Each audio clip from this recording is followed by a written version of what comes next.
Hey everyone, it's Megan with AboveRubyStudio.com. I am so happy you guys decided to join me for today's Tuesday tutorial. I am really happy to be showing you guys something that I have been posting pictures on Facebook and other places, including my blog, about this Martha Stewart Crafter's Clay. This is the 22-piece heirloom starter kit, and I'm just going to show you guys really quickly what's all included and what you get before we dive into making one of these fabulous roses that are, I never thought so easy to make. I'm thrilled because I've never done clay before. I'm not kidding you. I have done very limited one color little thing of clay with some stamps at one point in time. I am not a clay person at all. I'm a paper person, but these are two little things that I did. I even put a little sparkle light in this little shape here and right in the center. It just is beautiful. And these roses were so easy to do. I just can't even believe it. And they're so lightweight, almost kind of foamy feeling, and they just make beautiful embellishments for cards and scrapbook layouts. So anyway, in this kit, you pull out this tray, you get an instruction sheet which tells you how to make your rose step by step. And I'm going to walk through that process with you guys a little bit for those who like to see it more visually. I'm not going to do the leaves and all that go with it. I'm just going to do the rose base.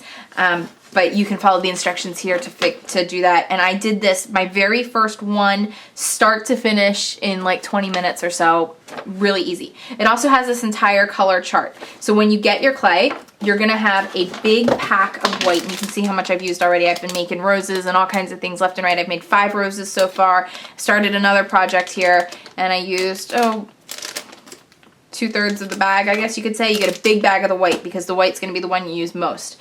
Then you get a small bag of yellow, a small bag of brown, which I haven't even opened, a bag of red, and a bag of blue. And you can buy refills through craftycorner.com or any other place that may sell this of just the white or just the colors or whatever you have to be working with. Now I store all of my clay with a moist paper towel. I just kind of fold it over and then seal it up in like a Tupperware container, and that's all you really need to do. It'll keep it plenty fine. I leave it in the bags and peel it out as I go. I'm actually going to show you guys making the yellow color for my rose. We're gonna make a rose today, and I'm just gonna peel out a piece of the white. Tip for doing this: when you do this, keep a wet, moist paper towel on hand, one for moistening your hands and one to keep the clay in as you're working piece by piece. So I'm just going to wrap that white in there so I can close this back up. We'll have to get to the yellow in a little bit. So I'm going to show you guys. You also get kind of a roller, I guess this is, and you get 2 of these tools. You get some stems for doing your roses. You get some, I guess this is floral tape. You don't get the sparkle lights. The sparkle lights I threw in here. And then you get a couple molds. So they're really cool silicone molds. I really like the shapes that are included in this kit. This frame is just so intricate and detailed and beautiful, just very Martha Stewart style when I look at this and see that. You can do the photo corners. They do peel kind of out of here. Here's a really pretty frame photo corner. I love this beautiful rose in the center here. It's just the heart and the shapes that are just here. You can see some of the examples of what they did with, here's the frame and the circle. Anyway, beautiful things that you can just do a lot with it, and it just looks beautiful on your scrapbook projects, your cards.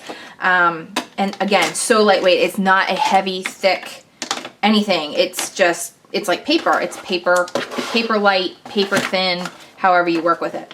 Again, here's your color chart, so you can see this tiny little speck of red with this, medium-sized ball of white makes this beautiful pink color. And once again, I will mention that I did find that once it dries and sets completely, I was using almost pure yellow for these with just a little bit of white, and it's lightened up from the color that it actually started as. So it doesn't lighten dramatically, but it does lighten a little bit. And I did do these 2 different roses. I'm going to show you guys how I made this rose, where I basically just trimmed off the bottom so that I could put it flat instead of making it a bouquet, because everybody's like, oh, well, what are you going to do with it? That's great. You could, where are you going to put it? So I might do a little bouquet for next to my nightstand. My bedding is now black, white, gray, and it has a small pop of yellow in it. So I thought a bouquet of yellow flowers next to my bed could be gorgeous inside a vase. but I want them for on things like my cards, on my scrapbook layouts, on whatever, and you can just place this on here and you can see, you know, there's some height there. You could make it thinner, but it's enough that you could still really do a lot with it for a card, or even putting it on something like a bead, you know, the bead of your necklace, and have that hang down. It would just be very beautiful. So I'm wearing a big beaded necklace. You could just kind of attach that on there, and you could see how pretty that would be too. Obviously, you're looking in a weird angle, so I'm gonna stop rambling and show you guys how to start creating. We're gonna do 2 different kinds of flowers today that are gonna be a little bit flat, and I think you guys are going to love this. So I started my ball of white here, and I'm just gonna show you how we mix it together. And I already have several other balls already pre-made. You need to do this in kind of ball form. So I take a significant amount of yellow because I like that really bright, vibrant yellow. So I'm using more yellow than I am white from the standpoint of making these roses.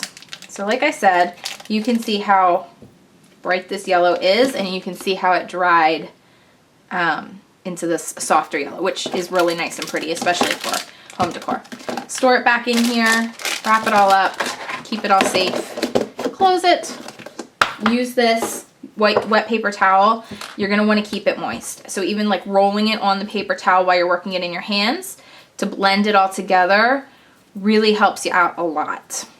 Okay, so just get it until your colors are all blended, and you can follow, like I said, follow along with that chart, make a pretty pastel yellow. I mean, sky's the limit in colors that you can create. You have all your basics, you even have that brown, and with the help of that guide, as long as you know some basics about color mixing, you know, you can do a ton. So I'm going to start with this. Really ball it up. Make sure your hands kind of stay moist. The more moist you stay as you go, the easier it is to work with. I am going to start with a couple small little balls here. We're going to do, I guess, 3 or 4. And for the very beginning base, it's so easy. I'm actually going to split this in half. I don't need that much. The beginning base, we're going to do first. So I'm going to wet my hand a little bit so that my palm isn't sticky. Set it down in the palm of your hand and just squish. Just squish. Squish, squish, squish. Use the veins in your fingers and in the palm as the veins for the petals. One thing I recommend, you can smooth it out, use your finger. Definitely you want to be cautious that from end to end, and when I mean end to end, from here all the way across to here is as even as possible. And when I mean even, I don't mean that there's no ridges or jagged edges. That's fine. You want to see that. What I mean is that it's not really thick and lumpy over here and really, really thin and pasty over here. You just want to try to keep that as even as possible. This can be thicker down here, that I'm not so worried about. We're going to roll it up anyway. So you're going to just start from, I start from this end. And this is kind of in that instruction sheet. This is what I figured worked for me. So I'm just going to kind of wrap it around as it's on the palm of my hand. And you can make it as tight or as loose as you want, depending on how open or closed you want your rose to be. I'm just going from end to end and smoothing it and then pinching this bottom, and I'm actually taking the bottom off because I am going to make a pretty flat rose. So now that you see, here's our base, and I'm going to zoom in a little bit for you guys.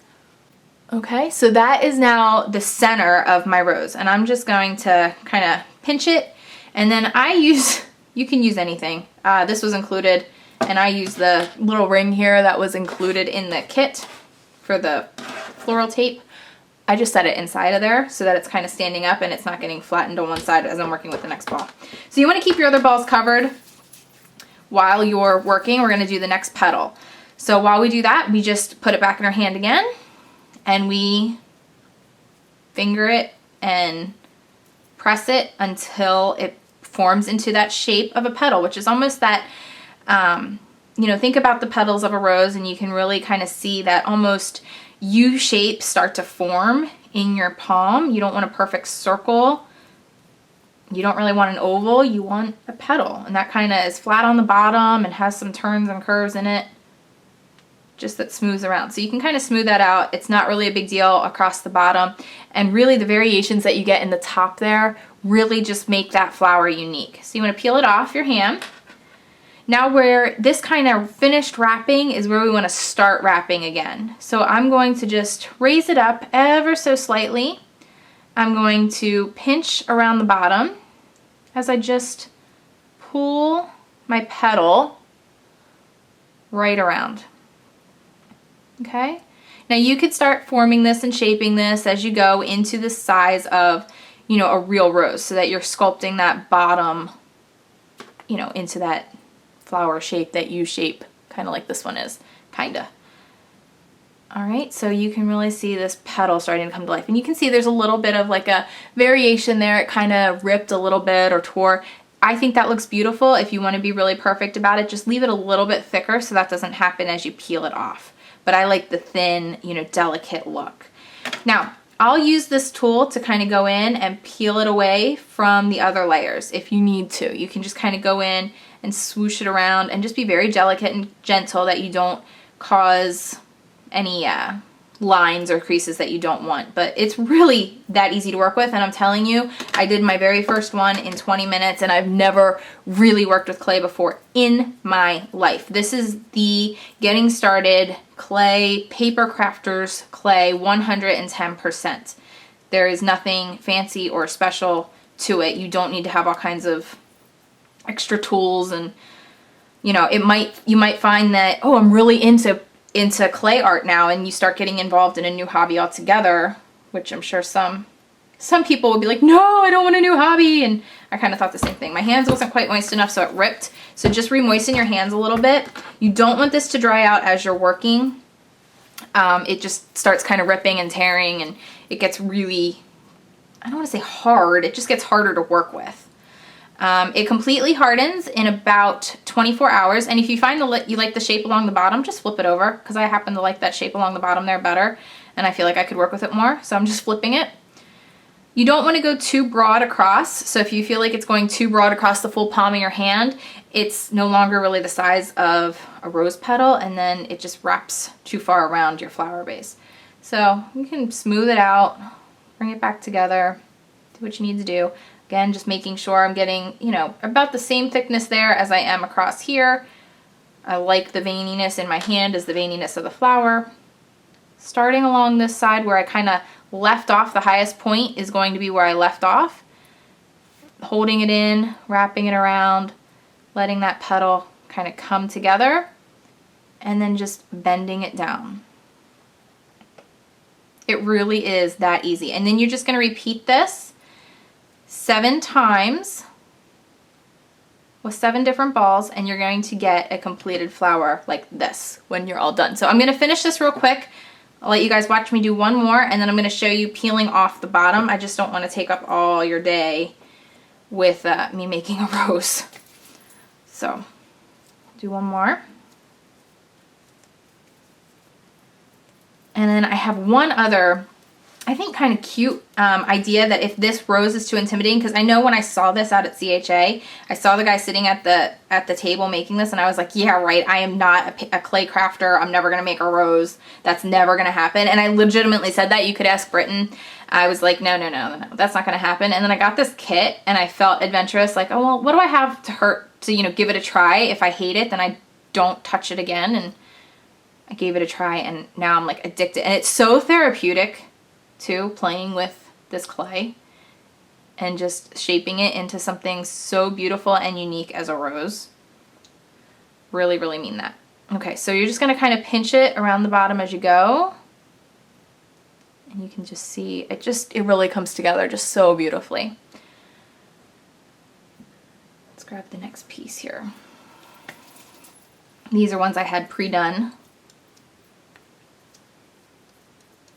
And this clay is a little bit lighter, I think, than that one is. I think. We'll see. We'll see once it's on there how it actually looks and comes together. And those color variations, you can even marble it. Don't mix all the white all the way together and leave that white kind of peek through and marbleize your clay. That looks so gorgeous for a flower as well. And again, I didn't even kind of smooth that out all the way. It's going to just add some extra personality and uniqueness to my flower. And you're going to see it's still going to look just gorgeous. Coming right around,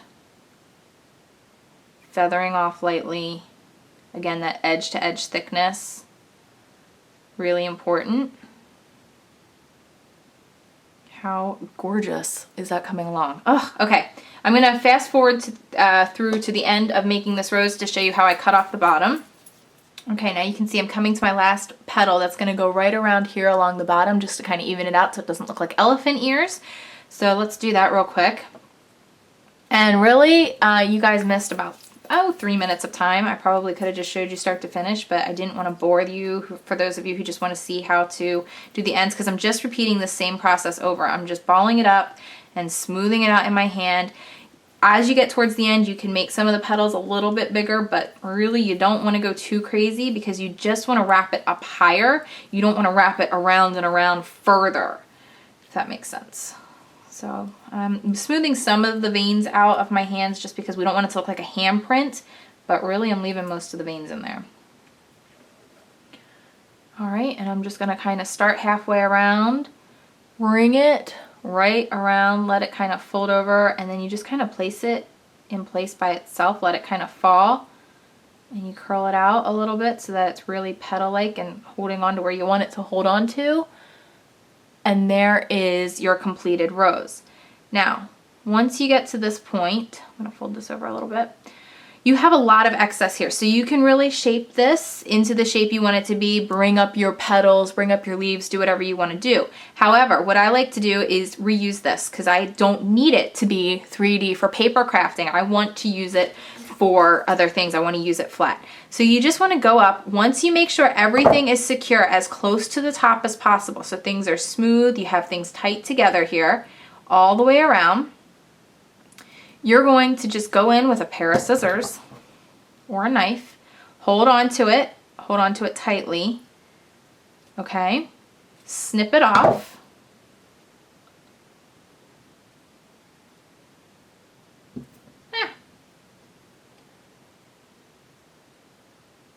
Now, once you do this, if for some reason a petal on the end gets destroyed, like that one did a little bit, you could add another petal back in. So if you feel like you need your flower to come out more, you can do that. Otherwise, I don't think it necessarily needs to have anything crazy or special happen to it. You can kind of just smush it back together, just like that. Separate back out any petal that may have smushed into itself while you were doing that, and it's not much, and it's just using this little tool here. It lifts right up just so that you have that petal definition, which is really what you want.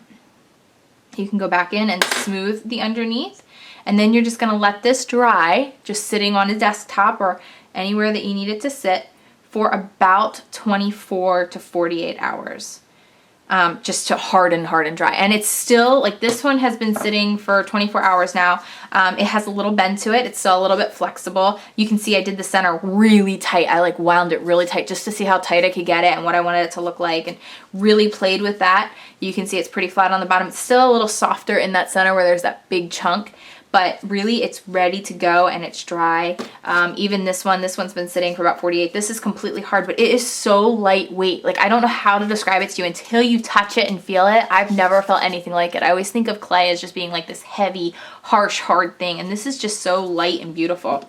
I'm gonna set the rest of this yellow aside because now you have this to start, you know, the next 3 or 4 petals of the next rose, or you can grab it.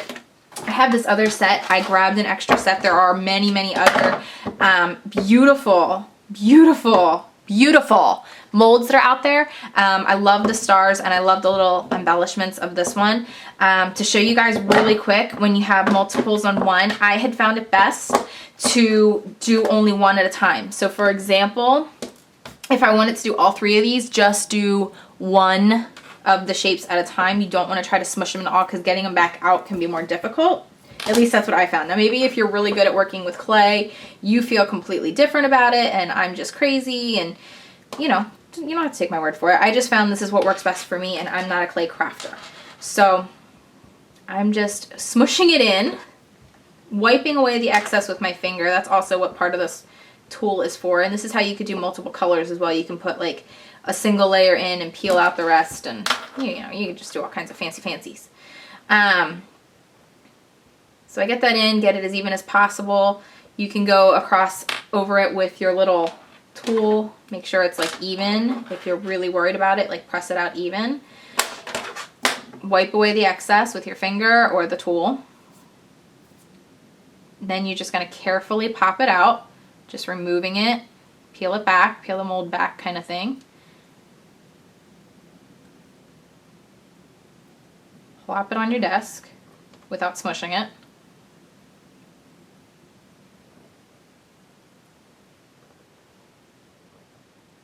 Isn't that gorgeous? It's like a little sunflower. Then what I did was I took one of the Megan Elizabeth, oh, you can't really see that. Okay, there it is. I took one of the Megan Elizabeth sparkle lights and I placed it right in the center once I was done for this particular shape and just kind of pressed it down and let that harden right into the shape. And it just looks so, so stinking cute.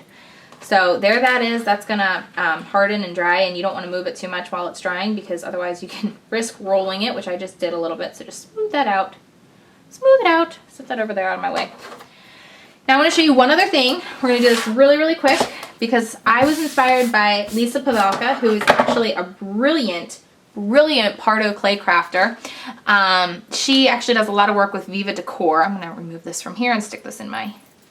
She does a lot of work with Viva Decor, who you guys know I love. She works more with their Pardo clay line. I do more of the paper craft end with Viva.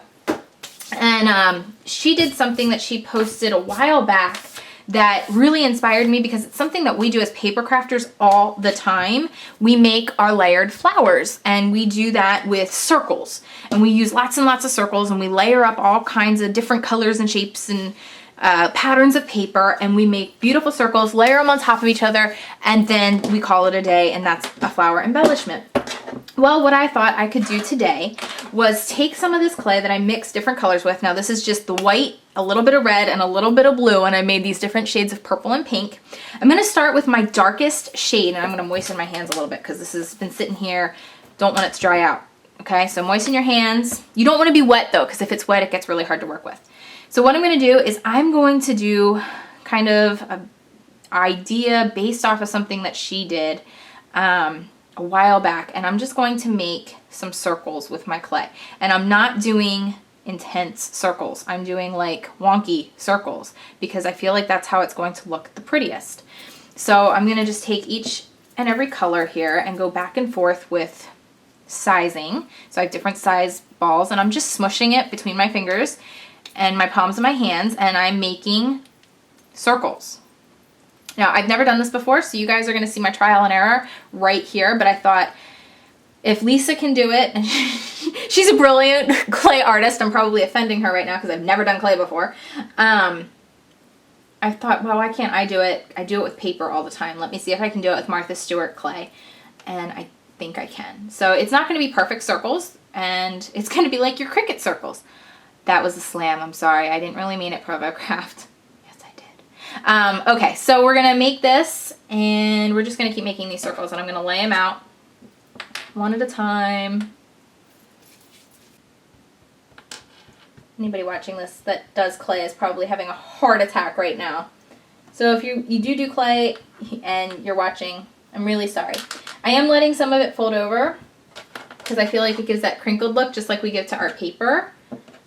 And I'm just kind of, goal is trying to make it as even as possible so that there's not like a thick end and a thin end, but then letting there be folds in it. So once I have all my colors kind of picked out, you can even use the roller, you know, if you really wanted to. There's a little roller included. Why not? Have some fun with that. And you could, I don't know if this is really what this is supposed to be used for. I'm using it as a little roller for your clay. Martha Stewart's going to call me soon. Please don't ever touch my products again. Oh, and that's an interesting thing. I did actually get a comment the other day, like, what do I get from Martha Stewart for doing this or for showing this? And the answer is absolutely nothing. I don't get a dime from Martha Stewart, from the company that makes this, which is part of EK Success, the EK Success family.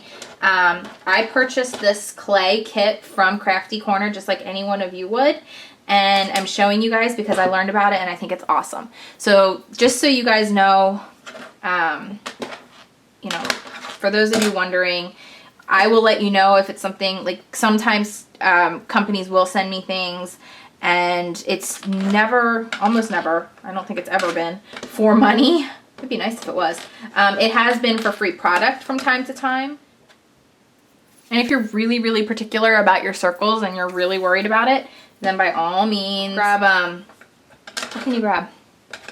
Grab like circle cookie cutters or circle cutters, and there's clay cutters and all kinds of stuff out there that, you know, you could certainly use if you're really, really particular about, you know, having a good circle.